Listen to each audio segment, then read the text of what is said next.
বুধবার থেকে মিরপুর শেরেবাংলা জাতীয় ক্রিকেট স্টেডিয়ামে শুরু হচ্ছে বাংলাদেশ নারী দল বনাম আয়ারল্যান্ড নারী দলের 3 ম্যাচের ওয়ানডে সিরিজ শুরুর আগে মঙ্গলবার একই মাঠে হয়েছে সিরিজের ট্রফি উন্মোচন। অভিনব পন্থায় সিরিজের ট্রফি সবার সামনে এনেছে বিসিবি। আয়োজনের এক পর্যায়ে আইরিশ ক্যাপ্টেন গ্যাবি লুইস চমকে উঠলেন, পরক্ষণেই ফেটে পড়েছেন হাসিতে।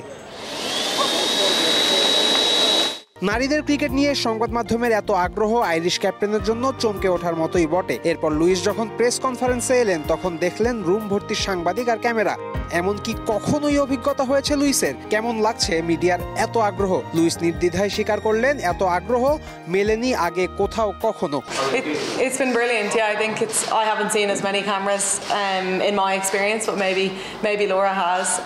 But yeah, it's great. I think even the trophy reveal there was brilliant to see all the media surrounding women's cricket in Bangladesh, and we've been treated really well here, and we're having a great time in Dhaka. So yeah, the BCB are treating us very well. Bangladesh captain Nigar Sultana জ্যোতির অবশ্য মিডিয়ার আধিক্য দেখে অভ্যাস আছে। এই সিরিজের জন্য বিসিবি স্পন্সরও পেয়েছে, কিন্তু মানুষের আগ্রহের খোরাক কি মেয়েদের দল মেটাতে পারছে? দেশের মাটিতে অস্ট্রেলিয়ার কাছে হারার পর টি-20 বিশ্বকাপেও ভালো করেনি দল। জ্যোতি অবশ্য এসবে তেমন একটা পাত্তা দিচ্ছেন না। সবার যে আগ্রহ মেয়েরা নিজেদের দিকে এনেছে সেটা তারাই রক্ষা করবে বলে বিশ্বাস ক্যাপ্টেনের। দেখেন, যেটা ক্রিয়েট আমরা করছি মোমেন্টামটা, ইনশাল্লাহ এই সিরিজে হতে পারে। আমাদের কাছে অনেক অপরচুনিটি আছে আমাদের হাতে। সো আমরা চাইবো যে সেম জিনিসটা যেটা এর আগেও ছিল, যেমন ইন্ডিয়া পাকিস্তান সিরিজ আমরা করেছি, যেন আরও অনেক বেশি মানুষ আগ্রহ দেখায় এবং মিডিয়াও যেন আরও বেশি ফোকাস করে।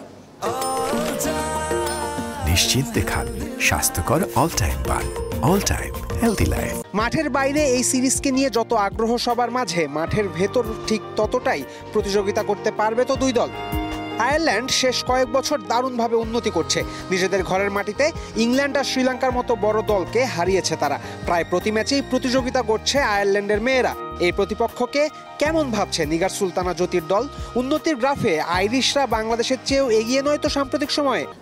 দেখেন, আয়ারল্যান্ড যেই ম্যাচগুলো জিতেছে, যাদের এগেনস্টে, ওরা কিন্তু ওদের হোম কন্ডিশনে জিতেছে।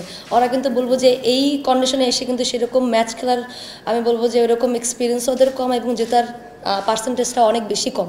এবং যতবার আমরা ওদেরকে মিট করেছি আমার কাছে মনে হয় আমাদের উইনিং পার্সেন্টেজটা অনেক বেশি।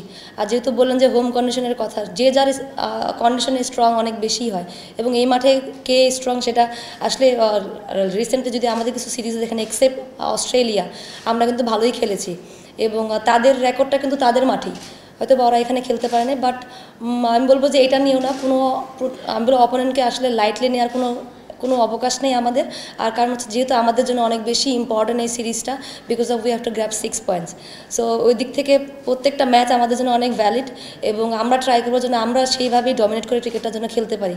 কারণ যখন আমরা আয়ারল্যান্ডের মধ্যে, যেহেতু ওরা আমাদের থেকেও র্যাঙ্কে নিচে, যদি আমরা তাদেরকে যদি ডমিনেট করে না খেলতে পারি তাহলে আমরা বড় টিমের এগেন্স্টে কীভাবে চোখে চোখ রেখে লড়াই করবো? নিজেদের মাটিতে আয়ারল্যান্ডকে পাত্তাই দিতে চায় না বাংলাদেশ দল। পূর্বের রেকর্ডও সাক্ষ্য দিচ্ছে বাংলার মেয়েদের পক্ষে। এ কারণেই জ্যোতি শুধু জিততেই চান না, চান ডমিনেট করতে। আইরিশ ক্যাপ্টেনও কি ছেড়ে দেওয়ার মানুষ নাকি? একই ধরনের প্রশ্নে গ্যাবি লুইস স্বীকার করেছেন তার দলের দারুণ উন্নতির গ্রাফের কথা। এবার বাংলাদেশ নতুন একটা আইরিশ দলকে মোকাবেলা করবে এবং আয়ারল্যান্ডও চায় বাংলাদেশকে ডমিনেট করতে। Yeah, definitely. I think over the years maybe Bangladesh has had maybe slightly like one up on us, but I think this summer we've really showed how far we have come, especially in terms of how we play spin. I think against Sri Lanka, who are quite spin heavy, we did really well in that series, so we've a lot of confidence to take from this summer and we're ready for the fight tomorrow. মেয়েদের বিশ্বকাপে সরাসরি খেলতে বিশ্ব নারী চ্যাম্পিয়নশিপের বাকি 6টা ওয়ানডেই জিততে হবে টাইগ্রেসদের। সেদিক দিয়ে আয়ারল্যান্ডের বিপক্ষে এই সিরিজটা বেশ গুরুত্বপূর্ণ জ্যোতিদের জন্য। আয়ারল্যান্ডের তেমন কোনো ইকুয়েশন নাই ঠিক, কিন্তু তারাও চাইবে এশিয়ায় ম্যাচ জিতে নিজেদের শক্তিমত্তার কথা জানান দিতে। দুই ক্যাপ্টেনের কথায় সেই ইঙ্গিতই স্পষ্ট হয়েছে। এক সপ্তাহ পরেই অবশ্য জানা যাবে শেষ পর্যন্ত কোন ক্যাপ্টেন ডমিনেট করতে পেরেছেন সিরিজে। ফয়সাল হাবিব, ক্রিকেট ফ্রেন্ডসে।